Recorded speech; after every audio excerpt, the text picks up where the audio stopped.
sur les mouvements sociaux et beaucoup sur les questions de migration aussi. Donc Gianfranco Rabbuccini, qui est chercheur,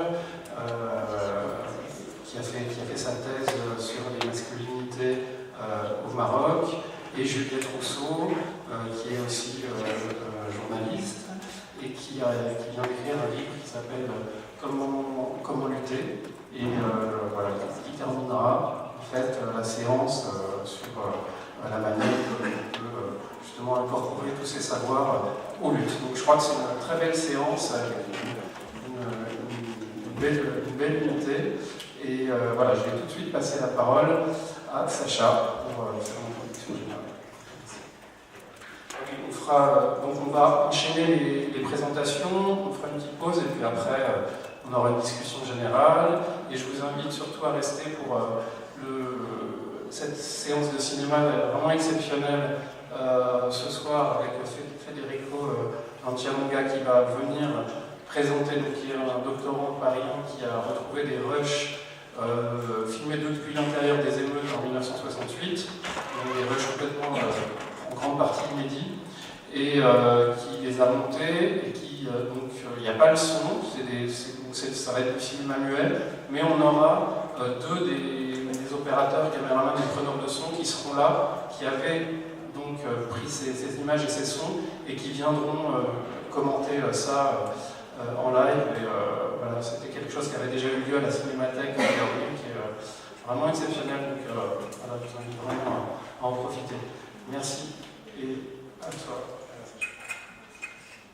Vous m'entendez bien comme ça? Okay. Merci d'être venu ce soir. Je vais commencer du coup cette séance par une petite citation de Preciado, Paul Beatrice Preciado. Je ne sais pas si vous connaissez, je trouvais assez évocatif de ce dont on va parler. Ça s'appelle La révolution est en marche, elle passera forcément par le corps et le langage. C'est dans un de ses ouvrages les plus connus qui s'appelle Pesto Junkie, Sexe, drogue et biopolitique, paru en 2010. Je pense qu'une des revendications très importantes du féminisme, c'est aussi en fait la visibilisation de tout un tas de choses, et notamment du travail improductif ou non marchand. Du coup, avant de commencer plus dans ce texte, je voulais rappeler que le blog du séminaire, qui est génial, je ne sais pas si vous avez eu l'occasion de le lire, il existe par les contributions des intervenants et des intervenantes, mais aussi par le travail gratuit et invisible d'une personne ici présente qui s'appelle Daniela Scansella. Et du coup, je voulais vous remercier.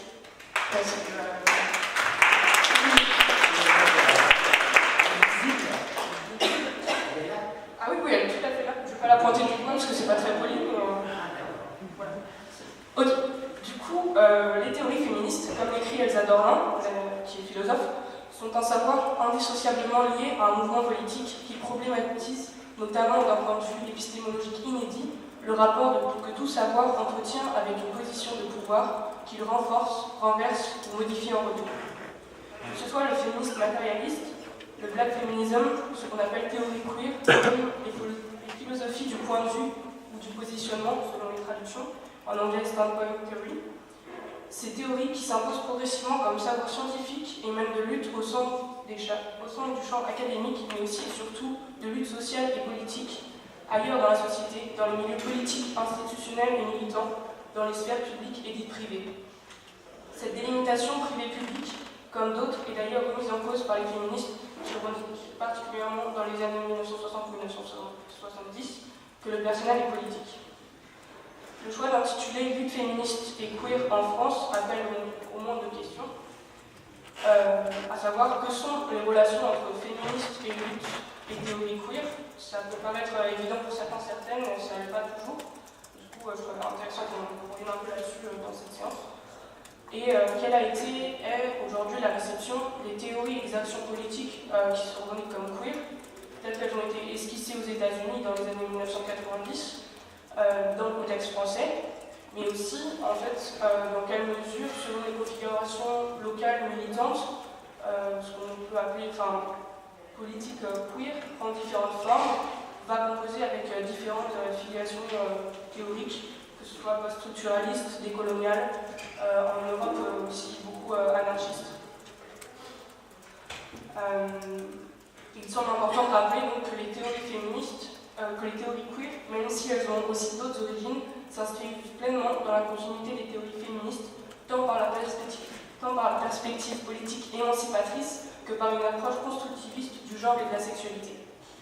Ces théories peuvent s'apparenter à une critique féministe en interne, un travail de déconstruction des catégories normatives et donc d'un sujet du féminisme qui a souvent et longtemps été implicitement pensé comme une femme cisgenre, hétérosexuelle, blanche, occidentale, bourgeoise et valide.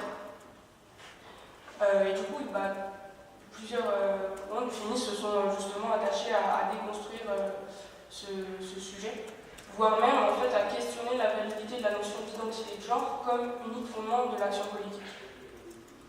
Si les critiques queer n'ont pas été reçues sans tension par les féministes françaises majoritairement matérialistes, on peut constater, à l'instar de Sophie Noyer, que des alliances existent de fait, en raison notamment du tournant matérialiste marxiste queer des années 2000. Elle note aussi, Sophie Noyer, que les féministes minoritaires, que ce soit par exemple les féministes qui sont en lutte contre la butophobie, la transphobie ou encore l'islamophobie, ces féministes particulièrement composent avec cette double filiation en termes de lecture et de pratique de lutte pour développer une analyse en termes de savoir-pouvoir qui s'intéresse aussi aux rapports de domination structurelle, capitaliste, étatique, patriarcale et coloniale. Dans cette séance, il s'agira donc de réfléchir à la production de savoir et de positionnement féministe au sein du champ académique comme dans des espaces plus explicitement militants et les interactions entre ces différents espaces et acteurs, actrices féministes, souvent multipositionnés. Par multipositionnés, j'entends que souvent il y a des chercheurs féministes qui agissent dans le champ académique, mais qui par ailleurs peuvent avoir un ou plusieurs engagements militants dans des associations, des collectifs de tout genre, des partis. Sur tout ça. Avant de débattre ensemble, on aura ensuite le plaisir, du coup, comme on l'a mentionné, d'écouter 5 intervenants intervenantes qui sont enseignants, enseignantes, chercheurs, chercheurs, journalistes, militants, militantes.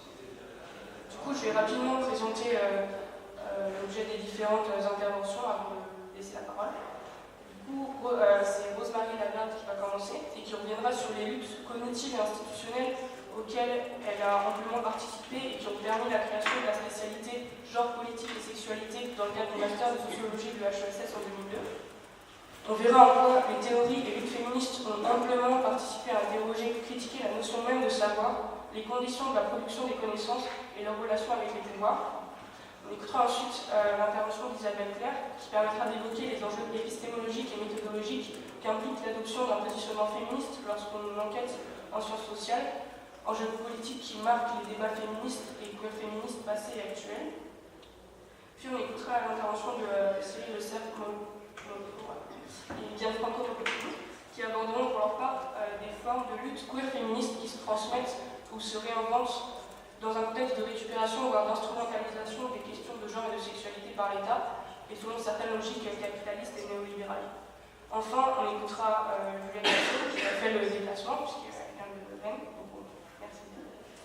Et qui s'intéressera plus précisément aux manières dont certains collectifs expérimentent des savoirs et pratiques de lutte pour répondre à la nécessité de lutter contre les dominations qui les traversent aussi, que ce soit en termes de classe, de genre, de race et de validité.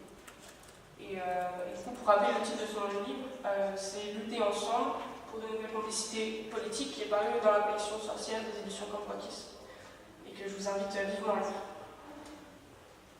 Voilà, je vous passe la parole à Merci. Merci. Est-ce que ça marche? Alors, merci pour votre introduction. Moi, je vais vraiment... j'ai l'impression que je vais rabattre d'un cran tout ce que vous avez dit, parce que je suis d'un empirisme et de base, et je vais plutôt faire le récit, ou plutôt la généalogie, à la fois des luttes cognitives et institutionnelles qu'il a fallu faire au HESS. Ce séminaire est un séminaire de l'HESS, donc je suppose que toutes et tous vous connaissez cette institution. Et voilà, je vais être très factuel pour essayer de montrer, depuis à peu près 30 ans, les luttes que nous avons menées collectivement pour essayer de faire admettre d'une part d'abord les études sur l'histoire des femmes qui se sont développées en histoire de genre, mais ensuite comment il a fallu se battre institutionnellement pour créer un master genre politique sexualité. Alors vous allez, c'est pas marrant ce que je vais vous dire, c'est pas des luttes flamboyantes, c'est une lutte silencieuse, c'est une lutte sans bruit, c'est voilà, c'est des luttes féministes silencieuses qui n'apparaissent nulle part dans les médias et qui n'apparaissent jamais comme telles. Néanmoins, je vais essayer de vous montrer que ces luttes qui sont apparues complètement ont opéré une vigilance de tous les instants pour essayer à chaque fois de prendre toutes les opportunités possibles pour essayer de mettre au jour l'anthropocentrisme des chaînes de pensée de la science sociale telles qu'elles se font à l'école de hautes études et ailleurs, mais je pense qu'à l'école de hautes études, et là je fais un biais, mais dans cette séance, je n'aurai pas le temps de tout faire. Bien évidemment, l'école de hautes études n'existe pas indépendamment des relations scientifiques qu'elle a eues avec les autres universités françaises et les universités étrangères. Donc, parler de l'école de hautes études, ça ne se fait pas en sociologie. Il faudrait l'insérer dans un champ scientifique beaucoup plus large, mais là je ne vais vous parler que de l'école de hautes études. Donc je voudrais vous faire en quelque sorte une archéologie des études féministes, autant encore où on s'interrogeait pour savoir si utiliser le mot genre et si utiliser le mot domination masculine n'était pas trop subversif. Donc je vous ramène à quelque chose que vous ne connaissez pas. Alors, qu'est-ce que c'est dans ce cas l'approche féministe pour appréhender cette institution qu'est le HESS? Il me semble que, en tous les cas, moi, c'est ce que j'ai fait, j'ai croisé les logiques propres du champ des sciences sociales avec le travail et les effets de la domination masculine dès lors qu'il concerne la science. Et dans ce cas, une institution précise qu'est l'école des hautes études. Donc, c'est une manière, je dirais, pour me moquer de moi-même, de croiser Homo academicus de Bourdieu avec la domination masculine de Bourdieu, livre que j'ai par ailleurs critiqué dans un article, même s'il dit des choses très importantes. Donc c'est en croisant ces deux livres, mais les plus importants, qu'on peut avancer une hypothèse centrale, que j'énoncerai comme ça. Étant donné les deux principes que j'ai énoncés préalablement, les règles du fonctionnement du champ des sciences sociales et les effets de la domination masculine, je crois qu'on peut avancer que l'enjeu central est le maintien du monopole masculin sur la science, et j'entends par monopole masculin sur la science le pouvoir et le monopole qui passe par la définition de la science légitime, notamment à travers le recours, en tous les cas à l'école de hautes études, de la notion d'excellence, dont on nous rebat les oreilles à longueur de journée. De sorte que le champ académique est un champ où s'organise une concurrence imparfaite, et que je dirais même déloyale, entre hommes et femmes, d'une part, en détenant le monopole de la définition de ce qui est scientifique, et de l'excellence qui va avec, et d'autre part, en limitant l'accès des femmes aux postes et aux carrières, au profit d'une consécration entre hommes. Et ce qu'on ne voit pas dans les études sur justement le mot academicus, c'est que cette consécration entre hommes, elle ne se fait, ça je l'ai montré dans un autre article, elle ne se fait qu'une fois qu'on a marginalisé l'accès des femmes à l'institution. Donc il s'ensuit que la domination masculine joue sur deux fronts ou deux plans articulés, celui de la structure institutionnelle et celui de la production des sciences sociales. En conséquence, les luttes que nous avons faites sont orientées sur un double front, inséparablement celui des savoirs, celui scientifique, celui cognitif et bien sûr institutionnel. Alors, vous dire ça, ça a l'air de dire oh là là, elle nous rafraîchit la mémoire. Eh bien non, c'est pas seulement rafraîchir la mémoire. C'est, me semble-t-il, participer à la socio-histoire de nouvelles offres thématiques en sciences sociales. Et en cela, cette socio-histoire que je vais faire en vitesse, est partie prenante d'une histoire des sciences. Et c'est inscrire simultanément, et ce qu'on ne fait pas assez, les luttes académiques dans la mémoire des luttes féministes. Donc c'est aussi lutter contre une tendance sociologiquement bien connue du déni d'antériorité. C'est une notion qui a été proposée par Delphine Naudier concernant notamment la thèse qu'elle a soutenue en 1970 sur la cause littéraire des femmes, où elle montrait que périodiquement dans les journaux, il y a les critiques littéraires, à chaque fois que, je ne sais pas, tous les 2 ans, tous les 3 ans, il y avait une production littéraire féminine qui n'était pas forcément féministe, ils disaient « Ah, voilà, les femmes enfin écrivent », comme s'il n'y avait pas eu d'écrivaine dans toute l'histoire de la littérature. Et puis, une autre anecdote, le journal Libération du 26 mai 2010 souligne, et je cite, 40 ans après leur naissance dans les pays anglo-saxons, les études sur le genre débarquent en France, au prétexte que à Sciences Po se créait le programme Présage, alors que nous, ça fait quand même 40 ans qu'on a essayé d'inscrire les études, l'histoire des femmes puis les études sur le genre, dans le champ scientifique français.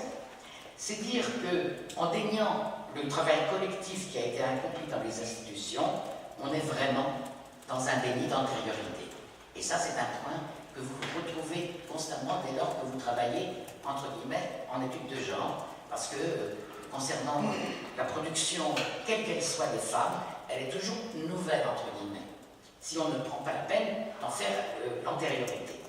Et je l'ai écrit déjà, il me semble que c'est effectivement, et c'est pas ce que disent les autres, pour la première fois dans l'histoire du féminisme en France, ce qui est autre chose, une fraction savante du mouvement du MLF s'est autonomisée pour créer, institutionnaliser, internationaliser, voire à autonomiser les études de genre, en cristallisant et en reproduisant de manière durable à l'intérieur du mouvement MLF, au début, une voie académique des femmes, même qui n'étaient pas toutes diplômées. Et cela revient à montrer, et je ne sais pas si certains d'entre vous ont lu cette thèse, c'est une thèse de Darren Charon, les formes d'illégitimité intellectuelle, genre et sciences sociales françaises entre 1890 et 1940, qui restitue justement le fait que, même non diplômées, elles étaient à l'intérieur des sciences sociales, mais toujours dans les petites mains, elles faisaient des archives, etc., etc. D'où l'impression qu'elles sont nouvelles, mais alors qu'elles travaillaient déjà, mais elles étaient invisibles dans les sciences sociales. Donc je voudrais maintenant suivre la logique d'une série de contradictions entre ce que j'appelle la violence symbolique d'un esprit, entre guillemets, de l'école. L'esprit de l'école revient périodiquement dans les grands récits fondateurs de l'école, mais aussi dans sa tradition. Et ces pratiques institutionnelles à l'égard des études de genre. Et en rétroaction, je voudrais montrer comment des collègues mobilisés ont tenté de desserrer justement cet étau institutionnel. La première contradiction tient à l'écart entre le récit des origines et des pratiques postérieures concernant l'école des hautes études. Les multiples récits concernant la genèse de l'école des hautes études soulignent toute une forme d'originalité fondatrice et qui serait fondée sur une hospitalité de l'institution à de vigoureuses remises en cause scientifiques, voire des avant-gardes, et à l'entrée de profils hérétiques dans le domaine des sciences sociales. C'est vrai, c'est partiellement vrai, parce qu'il y a certains collègues, pensons à Derrida, mais à d'autres, qui n'avaient pas du tout leur thèse, qui n'avaient aucun diplôme, mais une œuvre. Donc il y a des profils dit hérétique, qui entrait à l'école des hautes études. Donc, prenons ça au mot, hein, cet esprit de l'école fondateur, et donc s'il y a une ouverture fondatrice, ça autoriserait à penser que l'école serait donc une des institutions les plus promptes et les plus enthousiastes à reconnaître, à stimuler et à consacrer les études de genre. Or, on a assisté exactement à l'inverse, à une fermeture face à de nouvelles propositions épistémologiques, alors même que l'interdisciplinarité et la circulation internationale des idées étaient au fondement de l'esprit de l'école des hautes études et au fondement des études de genre. La deuxième contradiction tient à la place importante des recherches en histoire des femmes, voire sur la domination masculine, et l'absence d'effet sur l'institution elle-même. Je m'explique, et je vous donne un peu très en vitesse. Dans le cadre du CRH, le Centre de recherche historique, en 1976, un groupe d'histoire des femmes organise un séminaire, crée une revue, Pénélope, Cahier pour l'histoire des femmes, en commun avec Paris 7, et publie ce groupe un article dans les annales, parce que je faisais partie de ce groupe, et on avait de cesse de se dire, bon, si on veut avoir une visibilité, si on veut avoir une reconnaissance, il faut publier dans une revue consacrée, et qu'est-ce qui est consacré? Les annales. Donc nous publions un article dans les annales en 86, j'ai oublié le titre, donc on s'en fiche. C'est Culture et pouvoir des femmes, et c'est d'historiographie. Et c'est la même année où John Scott publie dans l'American Historical Review en 1986 son célèbre article sur genre, un outil utile pour l'analyse historique. Et quand je regarde ces deux articles, je me dis que John Scott a créé un concept, le genre. Nous n'avons créé aucun concept, mais on a essayé de faire un peu un bilan de ce qui se faisait en histoire des femmes à l'école. Et je me souviens très bien que le fragment que j'avais écrit mentionnait la domination masculine, et que pour ne pas effrayer l'excellence de l'école des hautes études, on m'avait demandé de retirer ça.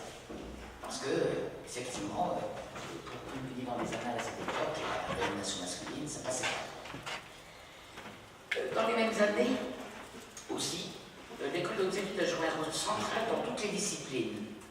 Et je voudrais montrer qu'en histoire, Nicole Leroux, décédée en 2003, a publié Les enfants d'Athéna, idées athéniennes sur la citoyenneté et la division des sexes, en travaillant à partir de ce qu'elle appelle ses voies traversières, ce qui est important dans l'épistémologie féministe, véritable hors-piste de sa confection, et elle a montré qu'en suivant les traces du féminin, on pouvait explorer autrement le politique et le flou des contours qui qualifient la démocratie.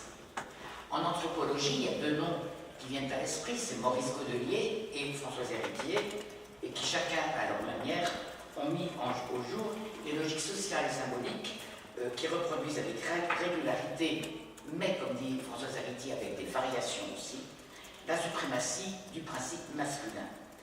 Je citerai aussi l'ouvrage de Bourdieu sur la domination masculine, mais on peut s'étonner, mais c'est pas étonnant. J'ai écrit dans un livre en hommage à Françoise Héritier un article là-dessus, c'est-à-dire que quand vous voyez Godelier, Héritier et Bourdieu, que vous allez dans les bibliothèques des copains, chez eux, vous voyez, ils sont les uns à côté des autres. Et bien, je vous fiche en mille. Il n'y a jamais de dialogue entre eux dans les articles, dans les bouquins. Hein. Par exemple, j'ai regardé Bourdieu ne cite pas Héritier, Héritier ne cite pas Bourdieu. Alors qu'ils étaient collègues au Collège de France. Hein. C'est quand même assez intéressant. Ou plutôt, j'ai essayé de montrer que dans la logique de Françoise Héritier, elle serait vue comme une sœur cadette. Hein, c'est-à-dire moins qu'une sœur aînée et moins qu'un homme. Alors, c'est tout. Oui, il y a aussi, il faut citer Derrida, il faut citer Derrida concernant son travail sur la déconstruction, notamment avec la notion de différence avec un A, comme vous le savez, qui ont un écho important aux États-Unis, mais peu en France à ce moment-là. Donc c'est marrant, mais l'anthropologie et la sociologie et la philosophie ont volé, je dirais, la vedette à l'histoire, tout comme à ce moment-là, les grands hommes, pour reprendre le titre du livre de Baudelaire, ont fait de l'ombre aux chercheuses. Alors celles-ci, en revanche, sont vigilantes à l'égard de la production de collègues masculins qui, pour certains, d'abord ne savent pas leur travail, et même avec une bonne volonté théorique, travaillent selon des schémas anthropocentriques non passés au crible de la critique, alors que dans leurs bouquins, ils revendiquent une approche critique des sciences sociales. Par exemple, je citerai qu'une chose, après la publication de la production des grands hommes de Baudelaire, Nicole Kuhn-Mathieu publie l'article en 1985, désormais un article très connu de vous tous et toutes, qui est un classique, Quand céder n'est pas consentir, qui déconstruit et destitue les notions de partage, de violence, de consentement, et elle montre combien il faut prendre en compte et combien une colonier a une méconnaissance de la conscience dominée dans ces bouquins. Ces débats vont être beaucoup plus polémiques dans la décennie 2000, en raison de l'émergence dans l'espace public d'affaires, au sens sociologique du terme, affaires du voile, la parité, la filiation homosexuelle, le PMA, le PAX, j'en passe, et des meilleurs, dont sont partie prenante des collègues de l'école. Alors, ce qu'il faut retenir dans ces prises de position, je n'ai pas le temps de toutes vous les donner, c'est que ça va recomposer des clivages antagonistes à mesure que l'on va d'affaire en affaire, si j'ose dire. Je vous donne, et on peut assez avancer des arguments similaires, faire partie du même camp partisan lors d'une affaire, par exemple sur le voile, et on se place dans un camp opposé, s'agissant par exemple de la loi sur la parité ou d'autres controverses. Parce que ce sont des controverses au sens, vous le savez déjà, de Juliette Rennes. Donc la polémique sur le voile a suscité des positions adverses et donnant matière à des ouvrages, Le foulard et la République de Françoise Gaspard et Khosrow Cavard, Les musulmanes et modernes de Michel Houellebecq, mais également des prises de position dans des revues plus grand public comme Le Débat, dans laquelle, on ne le croit pas, intervient Jacques Le Goff, qui parle de différences inadmissibles, et puis à laquelle répond Alain Touraine, qui crédite les femmes musulmanes d'une farouche volonté de transformer leur destin. La controverse sur la parité et le PAX recompose des camps adverses. Vous me dites si je suis trop longue. Je suis trop longue là. Déjà non. C'est pas. C'est sûr. Bon. Parce que je peux passer des controverses. Bon, alors les controverses, je fiche le camp. Oui, il y en a sur la prostitution, avec Marie-Elisabeth Holman, sur la pornographie avec Trachman, voilà. Mais ce qu'il faut retenir sur le PAX avec Hélène Derrida, Fassin, Borillo, Leskin, voilà. Et puis, ce qu'il faut retenir quand même, c'est que ces controverses ont requis un intense travail de réflexivité sur les usages des sciences sociales, dans le dispositif justement d'argumentaire mobilisé à l'appui d'un camp ou d'un autre, mais aussi dans les enquêtes sociologiques qui ont servi d'argument pour rappeler à charge ou à décharge la force de l'ordre symbolique. Il faut se souvenir que tout le monde parlait d'ordre symbolique à cette époque, ou pour destituer les arguments d'autorité. Donc ce rappel à l'ordre scientifique, où c'était la psychanalyse, l'anthropologie qui était mis comme argument d'autorité, masque mal ou plutôt démasque les usages des sciences sociales à des fins d'expertise et le recours à des arguments à base savante pour venir conforter des prises de position partisanes et normatives. Bon, ça je passe. Alors, si l'école n'a pas été pionnière en études de genre, elle y a pris sa part, j'essaie de le montrer en vitesse, hein, mais on doit remarquer quand même que ces études restent atomisées, individuelles, elles ne font pas de sens collectif pour l'institution qui reste complètement aveugle et réticence au parler de genre. D'où deux luttes, celle de la parité professionnelle entre hommes et femmes à l'école et celle pour qu'on nous crée un master en études de genre. Donc, les luttes institutionnelles pour la parité professionnelle et la reconnaissance d'une formation en études de genre, elles se sont faites lentement, imparfaitement, difficilement, sans grand éclat. Et donc, nous avons organisé une journée d'études lors de laquelle j'ai montré comment fonctionne un inconscient et un arbitraire sexué institutionnel, avec des chiffres, pour arriver à débloquer ou à avoir moins d'aveuglement. On a fait une étude statistique avec Topalov, Bakouche et les autres sur 20 ans d'élection à l'école des hautes études en sciences sociales, 1986-2005, où, bien évidemment, l'écart se creuse entre élus, directeurs d'études, directrices d'études, là c'est le maximum, et il y a un peu de rattrapage quand il s'agit de mettre de conf, mais par exemple tout le personnel administratif, les IDA, sont des femmes et pas des hommes. Donc vous avez une pyramide inversée entre chercheurs et personnel d'encadrement important. Si l'on se réfère à l'enquête qu'a faite le CRH, on s'aperçoit que les postes au l'IDEA sont le plus souvent des femmes et qui ont des postes d'exécution ou de collaboration technique. Bon, je passe. Alors, je voudrais aussi dire que lors des élections de maître de conf en 1994, la coutume est à l'école qu'il y a une commission électorale, et puis quand on arrive à l'Assemblée des enseignants, il y a un tableau, et le résultat de la commission électorale est affiché au tableau. En 1994, les résultats sont affichés, et il y avait 5 postes. Il y avait 5 postes, donc c'était des élections. Et il y avait 10 ou 12 candidats qui étaient nommés, qui étaient affichés. Puis les 5 candidats, je vous donne en mille, c'était quoi? Des garçons.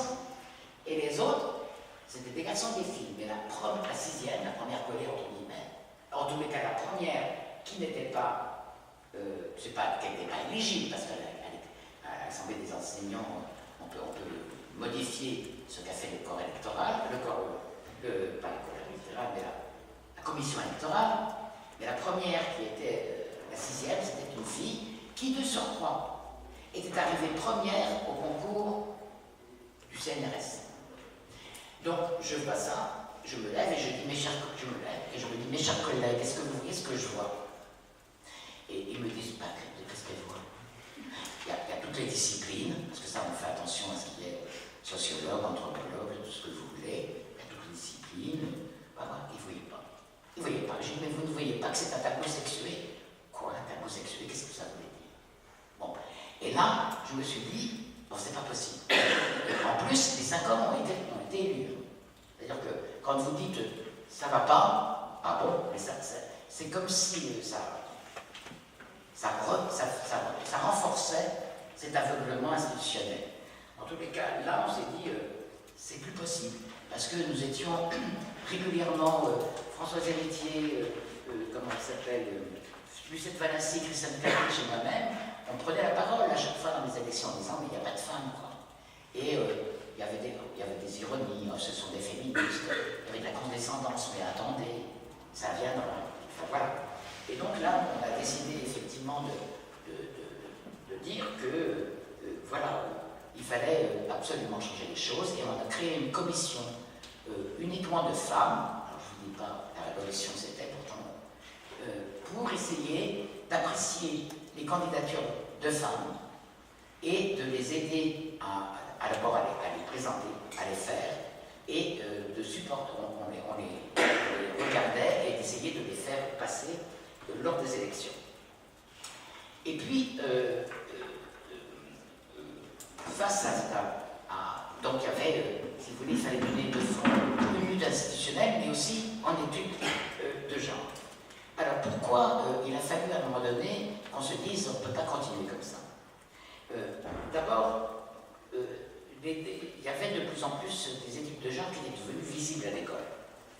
Mais l'enseignement sur le genre, il était lacunaire, disséminé et laissé à la volonté, la bonne volonté, je dirais, d'une poignée d'enseignants. Mais vraiment, si on était 3, 4, 5, c'était le maximum. Et donc, la majorité n'était pas devant A. Hein? Et donc, ne pouvait pas de surcroît diriger des thèses. Donc, on n'avait personne pour diriger des thèses, alors qu'il y avait une demande de plus en plus croissante de direction de thèse. De surcroît, mais vous n'allez pas le croire, hein, mais moi j'ai vécu ce moment-là. Lors de soutenance de thèse,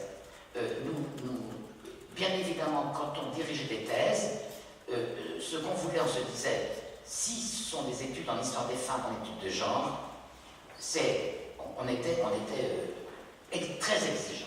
Parce qu'on savait très bien que s'il y avait le moindre truc dans le jury, non seulement les candidats se faisaient évincer, mais de surcroît, on dirait, ah ben, vous voyez les études de genre, c'est pas de la sociologie, c'est pas l'anthropologie, c'est pas je sais pas quoi. Donc, on était nous-mêmes très exigeants pour les étudiants et les étudiantes. Or, on arrive en soutenance de thèse, et nos collègues tranquilles, qui disaient, mais c'est très bien.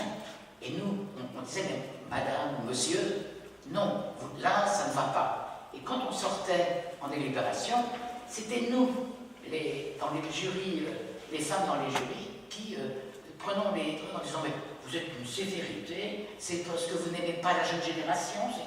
Non, c'est pas vrai, quoi. Donc, on en avait marre, d'une certaine manière, de passer pour des spécialistes intransigeants. Et ben, j'ai fini,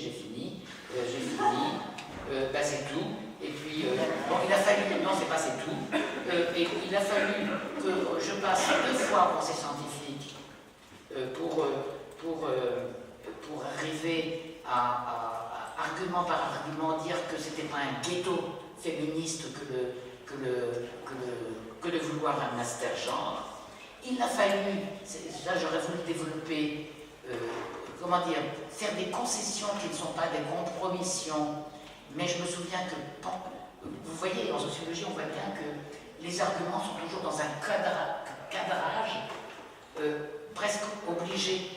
Et le cadrage obligé, je savais qu'il fallait que je dise genre, qui maintenant était venu dans les journaux, c'était un peu partout, je ne savais pas trop ce que c'était, mais finalement ça passait.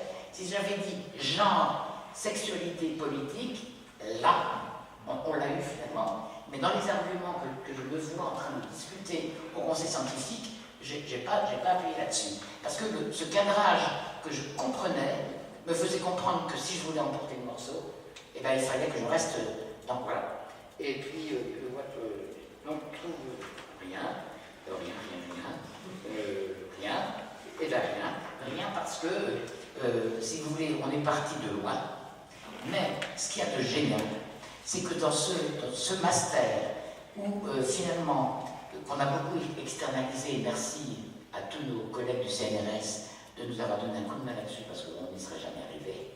Merci à tous ceux qui, comme toi ou d'autres ici, ont eu leur test aussi, et sont arrivés dans le master, et donc il y a c'est pas une reproduction, c'est une transmission et une évolution radicale à la fin, et vous allez en parler, à la fois des savoirs, de la transformation de ces savoirs. On est passé du genre au queer, on est passé, bon, comme vous l'avez dit tout à l'heure, mais surtout, ça a été un truc important parce que, par exemple, quand ils ont vu que dans le master genre, il y avait plus d'inscriptions que dans le master sociaux, ils se sont dit, mais qu'est-ce qui se passe?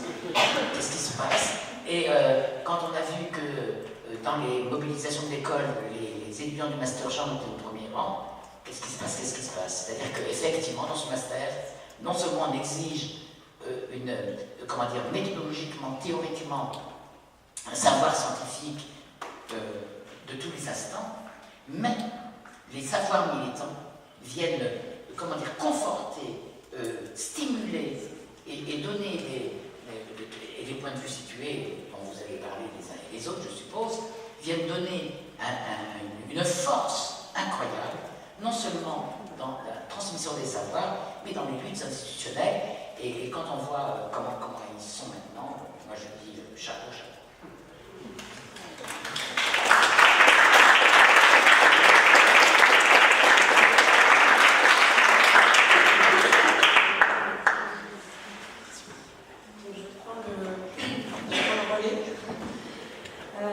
Bonsoir à tout le monde, merci pour votre invitation dans votre séminaire. Donc je suis, comme l'a dit Nicolas tout à l'heure, je suis sociologue, donc je fais des enquêtes de terrain. Moi je travaille sur l'apprentissage de l'amour à l'adolescence, mais c'est pas totalement ça que je vais vous parler. Mais je vous le dis parce que malgré tout, la réflexion méthodologique vient du fait que je fais moi-même des enquêtes de terrain, et donc je travaille dans une perspective féministe. Donc ce soir, je vais essayer rapidement d'expliquer en quoi ça consiste. Je vais être plus longue sur l'explicitation de l'épistémologie du point de vue féministe, et je donnerai quelques pistes méthodologiques qui sont à trouver dans des papiers que j'ai écrits, dont on pourra éventuellement parler ensuite dans la discussion. Mais je vais essayer de plutôt passer l'essentiel de mon exposé à expliciter en quoi consiste, enfin ce que veut dire cet adjectif quand on pour caractériser une science. Donc je commencerai par une citation de Donna Haraway, qui est une historienne des sciences aux États-Unis et qui est une des principales auteurs du standpoint féministe. Donc on traduit souvent en français, soit par point de vue situé, soit par positionnement. On va revenir sur les enjeux de la traduction, mais là je vais faire court là-dessus. Et qui résonne un peu avec, je pense, avec ce que tu viens de dire. Elle termine un article qui s'appelle Le témoin modeste, qui est un très bon papier pour comprendre en quoi consiste le point de vue situé, par cette phrase: une nausée et des maux d'estomac persistants, voilà ce qui nous donne un sens aigu de ce qu'est une connaissance située. Donc ces mots d'estomac, cette phrase me semble un bon point de départ, parce que je crois qu'une des choses qu'on partage quand on se réclame des études féministes, et quels que soient nos éventuels désaccords théoriques par ailleurs, ce sont ces mots d'estomac. C'est parce qu'on les ressent en général depuis longtemps dans sa propre vie qu'on en est souvent venu à faire des sciences sociales, et c'est parce que le reste des sciences sociales et leurs institutions nous donnent à leur tour souvent mal à l'estomac que nous travaillons à comprendre ce qui nous fait mal et à faire en sorte d'avoir moins mal, notamment en changeant les institutions et en dénonçant les causes de la douleur. Les maux d'estomac sont dus en fait au constat, notamment, que des discours savants ne tiennent pas compte de ce qui compte le plus pour nous, quel que soit ce nous, parce qu'on n'est pas tous pareils. Ces discours font donc la preuve de leur partialité, alors qu'ils se revendiquent de l'universel. Et que régulièrement, ils nous retournent l'idée que nous ne serions pas l'universel et nous serions particularisés. Ils nous renvoient à notre différence. Et c'est un peu de ça que part l'épistémologie féministe. Pour résumer, on peut dire qu'il s'agit de transformer en ressource théorique l'impureté qui est inhérente à la démarche scientifique, mais qui est rarement reconnue comme telle. Je vais citer que quelques auteurs, il y en a beaucoup d'autres, mais là je vais centrer que sur quelques figures qui me semblent particulièrement explicites sur cette perspective théorique, mais bien sûr je ne serai pas du tout exhaustive. La philosophe états-unienne Sandra Harding, qui est une des auteurs de référence de ce champ d'études, explique ainsi que les épistémologies du positionnement, donc du point de vue situé, ont cessé de voir comme un problème ou un fait regrettable l'impossibilité pour tout savoir d'être produit en dehors d'une certaine position sociale. Elles l'ont théorisé comme une ressource permettant d'accroître l'objectivité. Elle qualifie de faible la définition de l'objectivité fondée sur l'idée que les scientifiques seraient en possibilité de produire un savoir délesté des prénotions, pour reprendre une expression de Pierre Bourdieu. Alors moi aussi je ferai des petits échos à Pierre Bourdieu, parce que c'est la théorie qu'il a fondée, en tout cas en France, et la théorie hégémonique en sciences sociales critiques. Et j'inscris dans la perspective critique la perspective féministe, mais avec quelques points d'accord et puis quelques points de désaccord. Et un des gros points de désaccord, c'est cette idée que la science, ce qui caractériserait la science, ce serait un savoir délesté des prénotions. Or, ce qu'ont bien constaté les féministes, c'est que quand on écoute, que les savants ont tous des prénotions. Et l'idée, c'est, et nous en avons tous, et nous avons tous un regard partial sur le monde, mais le problème est de le reconnaître ou de ne pas le reconnaître. Et de ne pas le reconnaître positionne comme universel un savoir qui est en réalité, qui a ses œillères, et notamment une grosse œillère sur une partie de l'humanité pour ce qui est du départ cette épistémologie-là. La preuve de cette faiblesse, donc de cette objectivité faible, ainsi que la qualifie Sandra Harding, est historique, puisque donc pendant des décennies, la production du savoir en sciences humaines et sociales a été détenue de façon monopolistique par des hommes qui ont omis les femmes de leurs objets de recherche et le rapport de domination entre hommes et femmes de leurs problématiques, entre autres au rapport de domination, on est bien d'accord, mais je pars du début de ce qui a fondé cette épistémologie-là à ce moment-là. Ils ont dès lors non seulement presque exclusivement travaillé sur des hommes, mais sans théoriser le fait qu'il s'agissait d'hommes, c'est-à-dire sans reconnaître que le fait d'être un homme est une position sociale, parce que c'était la leur, qui ne leur voyait pas. A l'inverse, Sandra Harding défend l'idée selon laquelle un savoir intéressé est capable d'engendrer une objectivité forte et des résultats moins faux. Les féministes ont produit et produisent des connaissances nouvelles parce qu'elles ont inclus des vies qui, jusqu'à ce qu'elles en parlent dans leurs travaux, n'étaient pas problématisées, se trouvaient dès lors exclues du savoir légitime.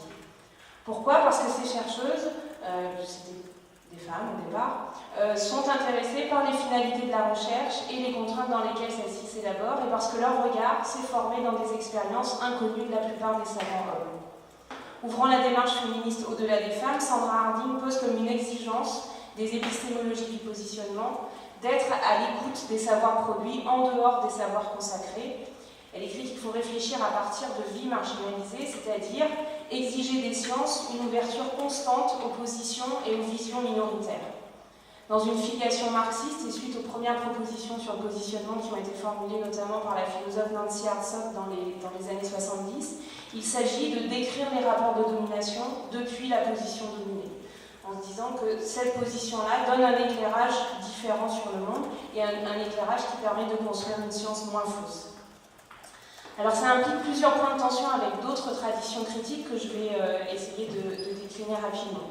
Le premier point de tension concerne la place de l'expérience dans la production du savoir. Et c'est un point de tension qui est toujours à l'œuvre dans les sciences sociales contemporaines. Un des apports des féministes a été de poser les questions autrement et de constituer en objet de savoir des personnes et des situations qui ne l'étaient pas tant qu'elles-mêmes n'étaient pas sujets de savoir. D'accord ? Donc, à partir du moment où elles sont entrées dans l'université, où elles ont commencé à produire le savoir, elles ont commencé à parler d'autres personnes qui jusque-là n'étaient pas parlées par les savants. On peut déduire de cela que l'expérience personnelle constitue un point de départ pour la recherche. Ça ne veut pas dire que c'est le point d'arrivée, mais c'est un point de départ. Il s'agit d'admettre que c'est d'abord en raison souvent des contraintes sociales qui pèsent sur sa propre vie que l'on formule ces problématiques, ces questions de recherche. Ce faisant, on cherche à répondre à ce qui est un problème pour soi. Et ça, c'est facile de l'admettre quand on pense qu'on a des problèmes avec le monde social et que c'est une des raisons pour lesquelles on fait des sciences sociales, mais c'est beaucoup plus facile à admettre quand on considère qu'on n'a pas de problème et qu'on parle des problèmes des autres. Mais en fait, on ne parle pas de tous les autres, on ne parle pas de tous les problèmes. On parle des problèmes qui se posent à soi-même, qu'on le sache ou qu'on ne le sache pas. Il ne s'agit pas de dire que l'on se prend soi-même pour objet nécessairement, que l'on ne parle que de soi lorsqu'on parle des autres, encore que c'est une question qu'on peut se poser aussi, ou qu'il y aurait un lien mécanique entre la vie que l'on mène et le savoir que l'on produit. Il s'agit juste de penser que les engagements que l'on a dans sa vie, en raison de sa propre expérience, nourrissent activement la recherche que l'on produit, et qu'il est important de le reconnaître, de ne pas le nier. Parce que notre expérience, en même temps qu'elle peut nourrir nos recherches, les limite aussi, puisqu'on tend à ne pas voir, à ne pas prendre en considération ce qui ne résonne pas avec nos propres vies. Donc l'idée n'est pas de dire que parce qu'on est féministe ou parce qu'on pense à partir de son expérience, on pense nécessairement mieux et qu'on voit tout, mais c'est juste de reconnaître qu'on voit certaines choses parce qu'elles sont en partie en lien avec notre propre expérience. Et ce qui explique bien Donna Haraway, c'est que le savoir est incorporé, le savoir est produit dans des corps qui sont plus ou moins marqués par les rapports sociaux. Et que quand ces corps sont marqués, sont dans des positions plus dominées, le marquage est très fort et délégitime les savoirs qui sont produits dans ces corps, et que les corps non marqués peuvent se payer le luxe de croire qu'ils sont produits au-dessus de tout soupçon et en dehors de toute limitation, de toute partialité. Et situer ou localiser un savoir, ces différentes expressions qui sont utilisées, quand on localise ou constitue son propre savoir, il ne s'agit pas de décliner sa position au sein des rapports de domination, genre classe, race, sexualité, etc., mais de reconnaître la partialité du savoir que l'on produit depuis la place qu'on occupe. Ce Parce que ça, c'est un écueil aussi, Haraway écrit beaucoup là-dessus, sur le fait que les dimensions de l'identité, les intersections auxquelles on se situe les uns et les autres, le fait de décliner comme ça ces différentes facettes de l'identité ne suffisent pas à restituer cette partialité. L'anthropologue Laura Nader, dans un article qui enjoint d'enquêter en haut de la hiérarchie classe, donc un article des années 70 depuis une position dominée, cite des projets de recherche d'étudiants fondés sur des révoltes situées à milieu des questions de recherche de leurs enseignants. Elle considère qu'un travail né d'une indignation est particulièrement apte à renouveler les objets et à participer à la construction d'un savoir plus démocratique. Une idée également centrale dans les écrits de Harding, je la cite, l'élan normatif conduit souvent à redéfinir un problème dans un cadre inédit ou à formuler des questions importantes à propos d'un phénomène qui ne pourrait advenir en dehors de cet élan. Et c'est ça, rester attentif et à l'écoute de savoirs minoritaires ou produits depuis des vies marginalisées, c'est de ne pas considérer que parce que des positions ou des propositions sont hors normes au regard des canons académiques, ils sont nécessairement sans validité scientifique. Au contraire de ce que promeut par exemple Pierre Bourdieu, à nouveau lui, l'épistémologie du positionnement féministe n'appelle pas à une sublimation scientifique qui convertirait en science pure et autonome d'éventuelles dispositions subversives. Elle engage à reconnaître un privilège épistémique qui fait l'expérience d'une position minoritaire. Donc il ne s'agit pas de dire que parce qu'on est une femme, ou parce qu'on n'est pas hétérosexuel, ou parce qu'on est ethnicisé par autrui, on voit spontanément le monde différemment d'un homme hétérosexuel blanc, et que le regard critique susceptible d'être produit des positions sociales minoritaires, qui peut être appris si on ne les occupe pas personnellement, j'y reviendrai, engendre une attention spécifique aux rapports de domination qui produisent ces positions minoritaires. On a un savoir spécifique parce qu'on a une certaine expérience et on voit le monde social depuis une position qui pose des problèmes et qui donc permet de formuler certaines problématiques plus que d'autres. En France, où la théorie du positionnement féministe a fait l'objet de moins d'écrits, mais quand même de quelques-uns, ce type d'argument existe néanmoins et abreuve en fait nos façons de concevoir la recherche et le regard critique que bien souvent, en tant que féministes, nous adressons aux recherches aveugles aux hiérarchies de genre, de sexualité ou éventuellement de race quand nous ne sommes pas aveugles nous-mêmes. Ces recherches que nous critiquons, nous critiquons par exemple les biais anthrocentriques entre autres biais, sont les recherches qui nous donnent des maux d'estomac de façon persistante et ça sera toute la vie, je vous préviens. Vous lirez des livres, vous écouterez des choses, y compris des choses qui vous intéresseront et puis de temps en temps vous aurez mal à l'estomac parce que quelque chose sera dit ou quelque chose ne sera pas dit qui vous semblera énorme. C'est ce qu'explique notamment un texte de Colette Guillaumin que je vous invite à lire, il est disponible en ligne, qui est très connu, qui est un peu une référence assez importante en France et qui a un titre très évocateur, puisque l'article s'intitule « Femmes et théorie de la société, remarques sur les effets théoriques de la colère des opprimés ». Et elle montre bien cette articulation-là entre l'expérience et le fait de savoir que quand on n'est pas, la violence qui est faite, elle ne peut même pas être comptée comme un objet de savoir, tant qu'on n'est soi-même pas un sujet de savoir. Un deuxième point de tension, en lien avec celui que je viens d'essayer d'expliciter, réside dans le fait que la position de savant est conçue comme une position de pouvoir, parce qu'à l'origine de l'épistémologie du positionnement réside une histoire collective, dont nous a raconté un pan Rosemarie tout à l'heure, celle de l'exclusion des femmes de l'université. L'écoute aux positions minoritaires, c'est-à-dire la prise en compte des objections qui sont formulées notamment par des personnes qui se trouvent en marge ou en dehors des lieux de savoir consacrés, remettent en cause l'autorité indiscutée du savant. Ce que les féministes ont apporté au regard sociologique, anthropologique ou historique quand elles ont progressivement pu entrer dans l'université, c'est pas seulement tout ce qui jusque-là avait été oublié par les hommes en raison de leur position dominante au regard des rapports de genre. Leur entrée dans l'université s'est faite également contre l'intérêt de ces hommes à ne pas les reconnaître comme légitimes à produire du savoir, ce que tu disais bien tout à l'heure. Elles savent, parce qu'elles en ont fait l'expérience historique et continuent sous d'autres formes d'en faire l'expérience aujourd'hui, que la position de savant est une position de pouvoir. Une position à partir de laquelle on décide qui mérite ou non le statut de savant, quels sont les objets qui comptent, et c'est une position à partir de laquelle on peut commenter la vie d'autrui. Dire que l'objectivité que les féministes participent à construire est plus forte parce qu'elles sont intéressées par les finalités de la recherche et les contraintes dans lesquelles celles-ci s'élaborent, signifie qu'elles intègrent explicitement dans leurs objets de recherche comme dans leur pratique professionnelle une visée politique. Elles incluent dans les critères de la science cette dimension. Elles ne construisent pas la légitimité scientifique sur la dénégation du politique.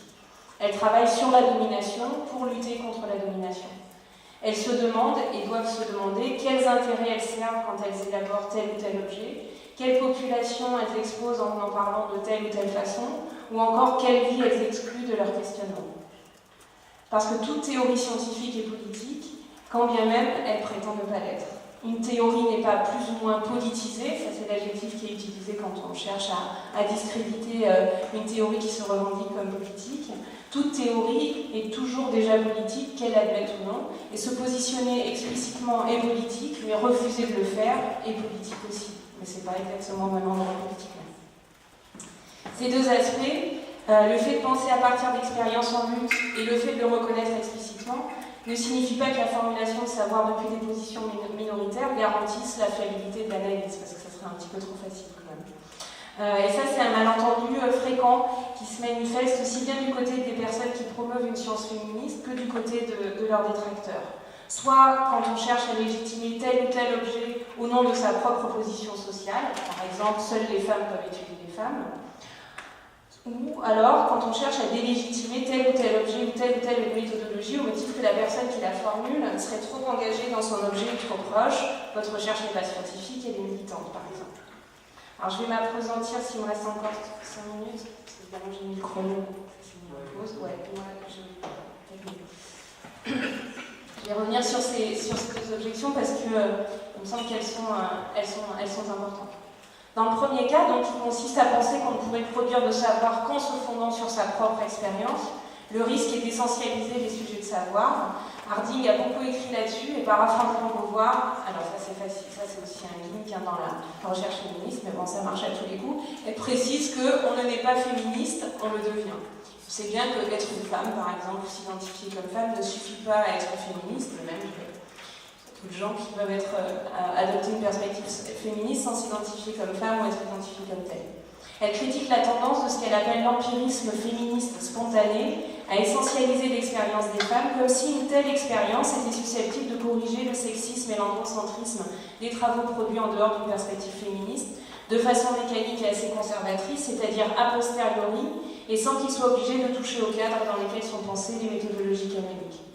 Contre toute essentialisation des expériences et des positions, Sandra Harding souligne la possibilité pour chacun et chacune d'accéder à des savoirs produits ailleurs et par d'autres que soi, mais à condition d'apprendre les histoires et les espoirs de ces derniers, de nous exposer pour leur combat jusqu'à ce qu'ils deviennent les nôtres, afin de dénoncer les croyances et les pratiques institutionnelles qui les excluent. Contre toute essentialisation des sujets de savoir, il est important de rappeler, et la communauté féministe le sait plus que tout autre, que l'on n'est jamais seulement femme ou homme, voire on n'est aucun des deux, mais qu'interviennent d'autres choses, notamment la classe sociale, la race, la sexualité, l'âge, la nationalité, etc., qui produisent de manière imbriquée des positions sociales qui ne peuvent pas être réduites à l'un seul de ces systèmes de différenciation sociale. Dans le deuxième cas, celui de la délégitimation d'un positionnement explicite au motif qu'il serait militant et pour cette raison non scientifique, le problème consiste à instituer au-dessus de tout positionnement la possibilité d'un regard scientifique désengagé qui serait dès lors plus fiable parce que donc sans présupposer, délester des prénotions, etc. C'est ce que Donna Haraway appelle le God trick, le truc divin, qui consiste à voir tout depuis nulle part. Mais comme l'écrit Christine Delphi, toute connaissance est le produit d'une situation historique, qu'elle le sache ou non, mais qu'elle le sache ou non fait une grande différence. Si elle ne le sait pas, si elle se prétend neutre, elle nie l'histoire qu'elle prétend expliquer, elle est idéologie et non connaissance. Ce qui est discuté par le positionnement féministe, c'est le discours d'autorité au nom d'une position qui serait apolitique.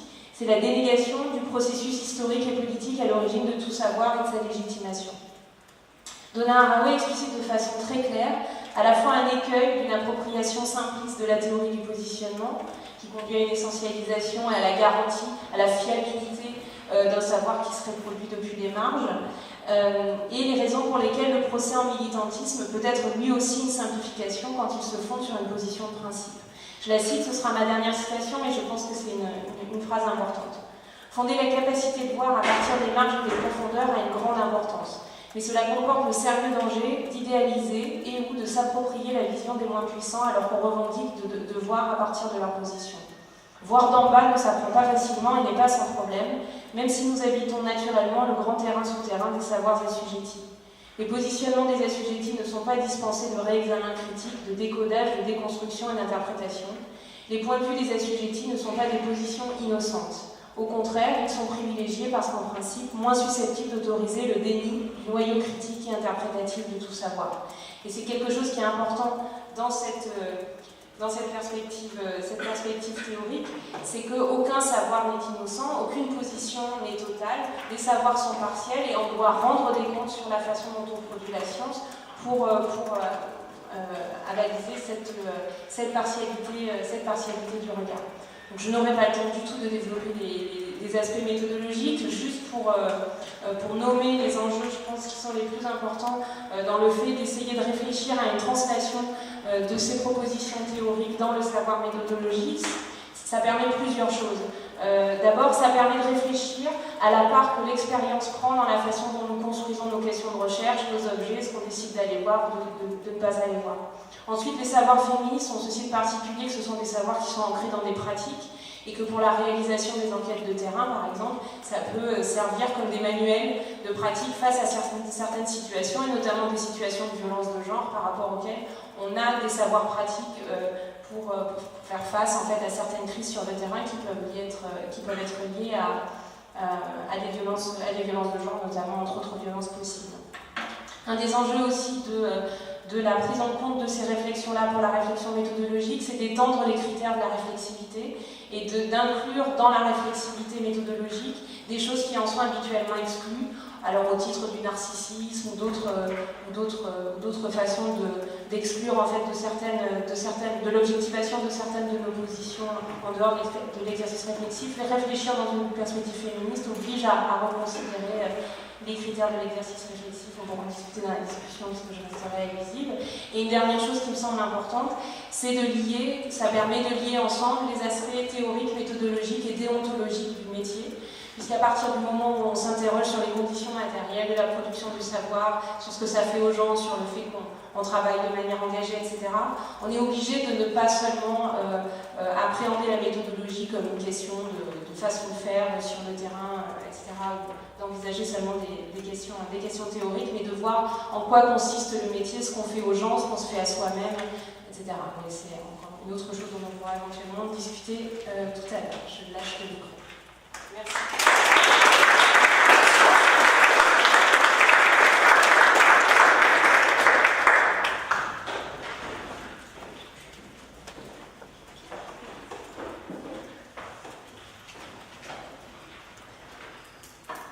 Merci beaucoup. Je veux d'abord remercier les organisatrices de cette invitation. Et je voulais tout de suite introduire notre intervention et vous dire que cette intervention se concentre surtout sur nos expériences personnelles et engagées de militantisme. Ce sont des expériences communes et collectives dans un contexte militant cuivre à Paris de ces dernières années. Donc c'est de ça qu'on va parler. Et en guise d'introduction, je voulais aussi dire que nous n'avons la prétention d'aucune exhaustivité sur quoi on va parler aujourd'hui. Il va s'agir d'un récit, et un des possibles récits de ce qui s'est passé, de ce qu'on va essayer de parler aujourd'hui, de décrire. Nous sommes attachés à cette forme de partialité qui va être présente dans notre... Ça va faire très bien la transition avec l'intervention d'Isabelle. Je voudrais aussi souligner qu'il s'agit pour nous de montrer comment ce récit que vous allez entendre, c'est un récit qui est foncièrement collectif. Car ce récit n'existerait pas sans les échanges, les pratiques et les expériences que nous avons partagées avec d'autres. Justement, parce que dont on va vous parler, c'est de décrire l'explicité des raisons, nos raisons, de la naissance puis du développement et des actions d'un collectif transpédagogique dont nous faisons partie encore aujourd'hui. Il s'agira pour nous de montrer en quoi les pratiques et les politiques queer qui sont exprimées dans ce collectif et que nous avons collectivement mis en œuvre pendant ces dernières années constituent pour nous, et j'espère qu'on montrera à la fin, constituent, je disais, autant de savoir et de savoir-faire qui trop souvent sont relégués aux marges, comme aux marges, peut-être, on disait tout à l'heure Rosemary sur la leçon de la sexualité, on ne peut même pas le dire. Mais peut-être tout d'abord, qu'est-ce que donc ça veut dire se positionner dans quelque chose qu'on peut appeler des politiques queer? Qu'est-ce qui est queer dans une politique? Je pense qu'il y a deux choses qui sont fondamentales dans cette définition de queer, de politique qui va être queer. C'est tout d'abord la conscience que ces politiques, ces luttes queer sont héritières des luttes féministes et aussi des luttes de libération sexuelle des années 60, 70, 80, etc. C'est des luttes qui ont commencé à être appelées queer à partir des années 80 et 90. C'est à la suite aussi de l'épidémie du sida qui beaucoup a façonné cette histoire des luttes queer. Et c'est aussi la conscience que certains militants et après des théoriciens, des universitaires, et beaucoup de militants aussi, ont eu comme la conscience que la hiérarchisation des sexualités se retrouve dans toutes les institutions étatiques et dans toutes les sphères de la culture occidentale. La bicatégorisation et la hiérarchisation entre l'hétérosexualité et l'homosexualité, par exemple, se retrouvent à partir de la famille, mais aussi l'organisation de l'État, de la nation, l'université, la littérature et toute la production culturelle des sociétés occidentales. Cette hiérarchisation ne peut donc être pensée, et ni encore moins dépassée, ce qui est le but des politiques queer, en prenant compte de cette totalité sociale.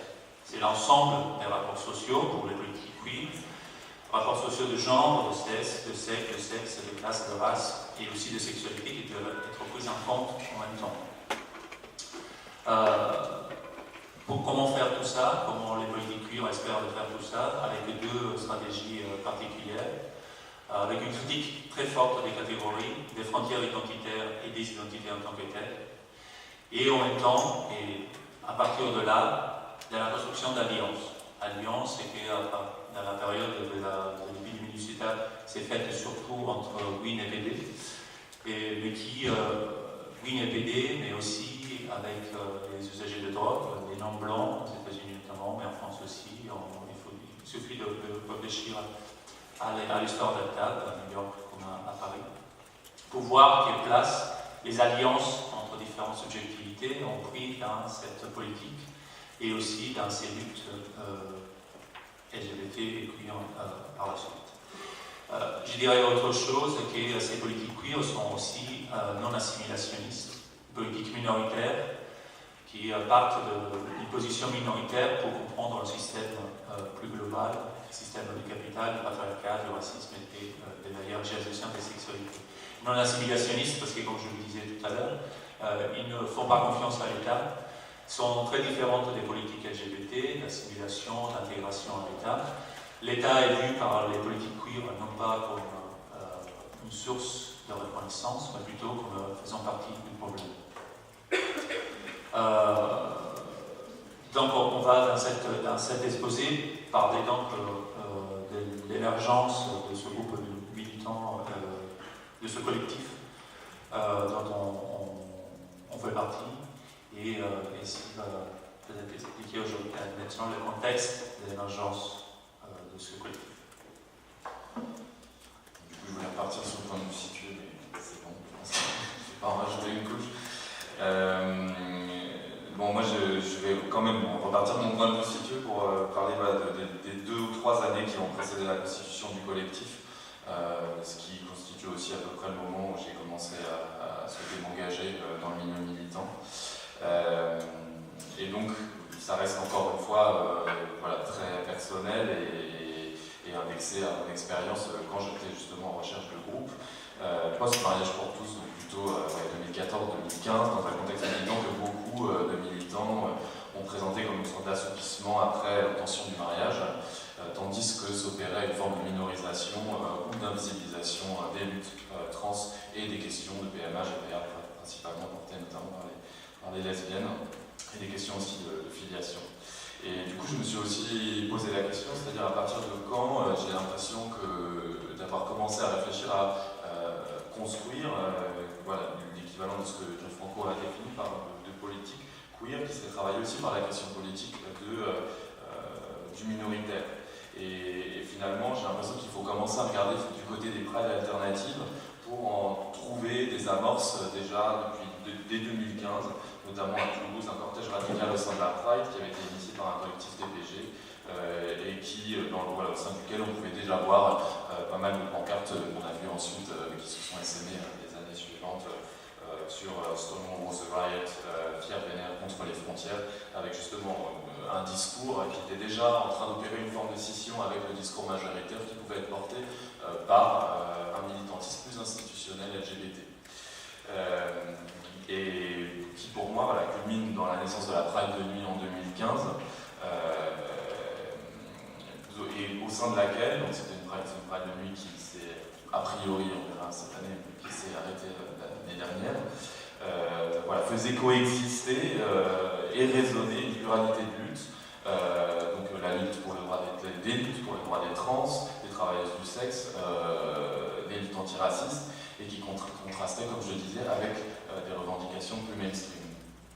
De même, on peut observer d'ailleurs en 2015 aussi la tenue d'états généraux nationaux à Avignon en novembre, qui regroupait des associations et collectifs de diverses, sur un échiquier militant, de subjectivités assez différentes. Donc voilà pour ce qui s'est passé à peu près en 2015. Moi, j'y ai assisté de manière assez distante, puisque j'étais plutôt concentré sur les luttes écologistes, notamment avec Juliette. Mais la première date pour moi qui fait sens, c'est la constitution d'un Pink Bloc en janvier 2016, donc dans la continuité de ce qui s'était fait malgré tout aussi avec la Pride de nuit, qui commence aussi à poser des liens de solidarité plus prégnants, plus visibles, mais également à se prononcer contre les politiques menées par le gouvernement de manière plus générale. Par exemple, le Pink Bloc de janvier 2016, c'était contre l'état d'urgence, qui consistait notamment à dénoncer l'instrumentalisation des luttes et l'islamophobie, contre la répression également qui s'abattait contre les militants et la privation des libertés des militants dans l'espace public. Alors, je rappelle que c'était un contexte évidemment post-attentat, juste après la COP21, on avait assisté à des assignations à résidence, etc. Donc il y avait tout un contexte aussi qui faisait résonner en tout cas différentes formes d'oppression et de violence. Et donc ce premier Pink Bloc auquel je participais, à la constitution du premier Pink Bloc, a muté et s'est, on va dire, transformé des 2 années qui ont suivi. Et de manière justement similaire à la Pride de nuit, il s'agissait de revenir à la fois à ce qui nous touchait et qui relevait autant de la ramification des violences LGBT dans différents espaces que des privations de liberté, comme je l'évoquais, dans l'espace public, des libertés de manifester. Donc il me semble en fait, que progressivement s'est opéré une forme de polarisation en fait, au sein du militantisme avec des créations de groupes, donc d'un Pink Bloc, puis en fait, au sein du Pink Bloc se sont créés d'autres groupes, c'est finalement les féministes révolutionnaires, je pense que sont d'accord avec moi là-dessus, ont émergé aussi parce qu'elles se sont rencontrées, certaines se sont rencontrées au sein du Pink Bloc ou alors faisaient partie d'un groupe qui était à l'époque le groupe LGBTQI du MPA. Et que progressivement en fait il y a tout un réseau plus ou moins informel, plus ou moins structuré qui a émergé en petits groupes, petits collectifs et qui a commencé d'ailleurs à faire des actions éparses. Donc on s'est retrouvés de manière irrégulière en fonction aussi de ce qui nous choquait, des violences qui avaient lieu, des événements, pour constituer des groupes de discussion mais surtout des groupes d'action. Donc il y a eu des actions contre le CSA au moment de l'affaire Hanouna, il y a eu des actions contre la Manif pour tous, le siège de la Manif pour tous, contre Akissine, et j'en passe. Et puis la constitution d'un nouveau Pink Bloc en mai 2017, juste avant l'élection, dénonçant les 50 Shades of Blue, donc on va dire de Macron à Marine Le Pen, dénonçant les diverses formes de violence et d'extrémisme déjà dans le discours des 2 candidats. voilà, puis la tenue d'états généraux qui ont lieu en décembre 2017. Et donc j'embraye directement avant de... Voilà, ce qui a abouti, donc nous en fait on s'était plus ou moins rencontrés dans ce contexte depuis plusieurs mois, ce qui a abouti, et je pense assez progressivement, parce qu'on était assez échaudés et méfiants aussi d'une sorte de fixation autour d'un groupe militant trop structuré, abouti à des réunions progressives et à la constitution de notre collectif. Collectif qui donc s'est plus ou moins structuré en 2017. Dans la composition du groupe, juste pour vous donner quelques informations sur ce collectif et de quoi on parle. C'est un collectif qui voit la présence en son sein, par exemple, d'anciens présidents. Ça sert aussi pour vous donner un peu l'idée de pourquoi aussi on a choisi certaines actions plutôt que d'autres et comment on les a fait. C'est aussi une question de savoir qui sont en fait pratiquement les membres du groupe. Donc on a par exemple un ancien président et des membres d'acteurs de Paris, des travailleurs sociaux, des militants anarchistes, des militants et militantes anarchistes, des personnes investies dans l'accompagnement des réfugiés, des personnes qui n'avaient aussi jamais milité, et nous deux aussi. La structure aussi du groupe a été toujours maintenue assez souple, comme Sy le disait. C'était une structure qui n'était pas forcément fixe tout le temps. On a eu la présence d'autres militants et militantes qui n'étaient pas forcément présents tout le temps dans le groupe. Donc avec les frontières du groupe qui sont assez poreuses, assez labiles aussi, c'est un groupe qui voit un groupe central qui est toujours là, qui a été toujours là depuis le début, mais avec beaucoup de changements et d'entrées et sorties dans le groupe militant. C'est un collectif qui n'a pas forcément de statut, n'a pas de président. Je pense que l'organisation interne du groupe est importante aussi à remarquer. Il n'y a pas de porte-parole. Les prises de parole collective qu'on a eu à décider aussi collectivement de comment faire. On n'avait pas de porte-parole, donc on a adopté la tactique et stratégie d'un porte-parole anonyme qui est très présent dans les groupes alter, notamment sur l'indépendant, si vous avez déjà vu ceux et celles qui parlent à la télé, par exemple, dans les médias, c'est toute Camille, ça on a fait aussi, pour justement pour ne pas individualiser la parole qui devait circuler, qui devait rester une parole collective. Mais quand même, à un moment, on a quand même écrit un manifeste, parce qu'on a voulu mettre par écrit ce qui étaient les principes fondamentaux pour nous. Donc on a écrit quand même un manifeste, même si les structures internes sont restées assez souples. Une des caractéristiques principales, par contre, par rapport à l'organisation interne, et sur comment on pensait la politique et comment faire la politique, c'est que nous avons été toujours un collectif qui a toujours pensé à la médiatisation des actions qu'on faisait comme quelque chose de très central à notre travail. Ça, c'est dû à la fois par la conviction, la conscience que faire une action sans couverture médiatique à l'ère des réseaux sociaux et du présent absolu des chaînes d'information en continu. C'est comme si on ne faisait pas d'action. Et aussi par la présence dans notre collectif de journalistes, comme Sy, mais aussi d'autres personnes qui étaient présentes dans notre collectif. Donc on a toujours pensé que l'importance de traiter l'importance des médias, qu'il fallait non seulement parler aux médias, mais aussi utiliser les médias et les réseaux sociaux, à la fois dans la préparation des actions, tout ça, cette conscience du rapport aux médias et du rapport de travailler non pas avec les médias, mais faire travailler les médias pour nous.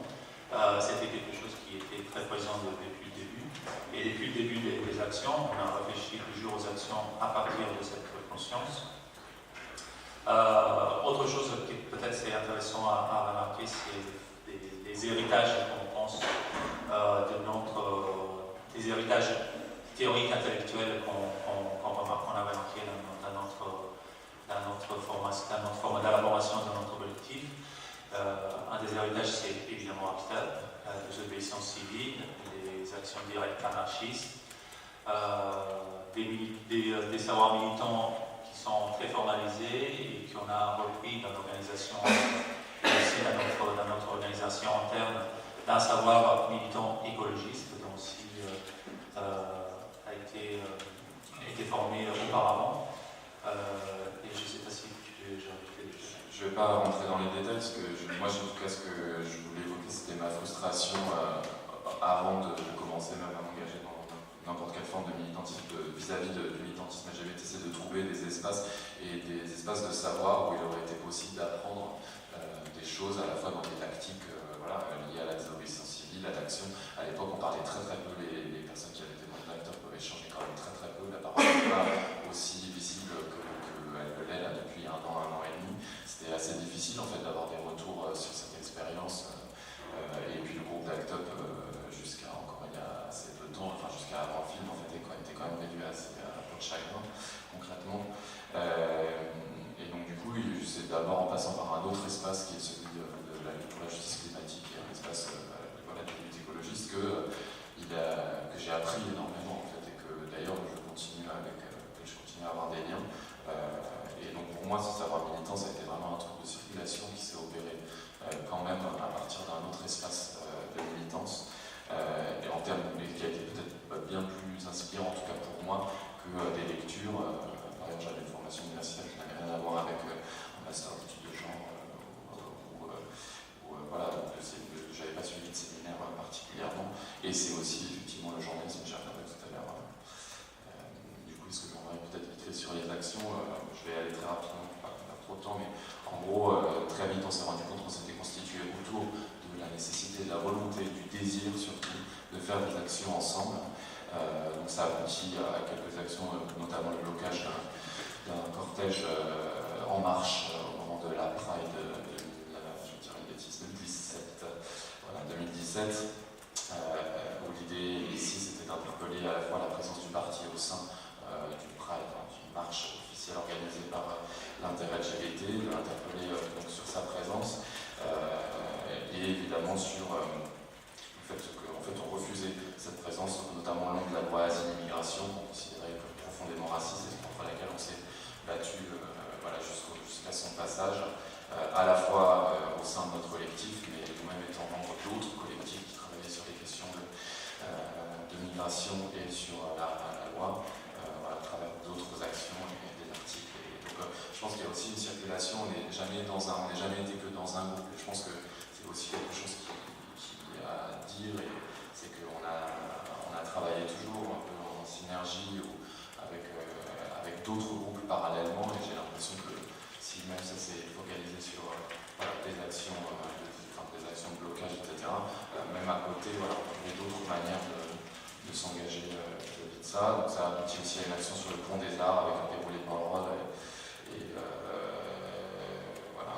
Et puis, plus récemment, il faudrait avoir le temps d'y revenir, peut-être qu'on en parlera plus tard, à la constitution d'un cortège de tête au moment de la dernière marche, la marche de 2018, cortège de tête avec d'autres groupes queer, racisés, pour prendre la tête de la marche officielle, donc toujours avec une critique aussi de la manière dont étaient pensées les politiques LGBT, et la constitution d'un cortège au sein des Gilets jaunes plus récemment. Voilà, peut-être qu'on en parlera, et ça pose aussi la question des alliances qu'on a été capable pour le moment de tisser. C'est une vraie question qu'on se pose encore aujourd'hui. Quelle est la manière dont il est possible actuellement de former des alliances, de s'aider, de s'entraider, de discuter ensemble et de penser ce monde si épineux d'intersectionnalité.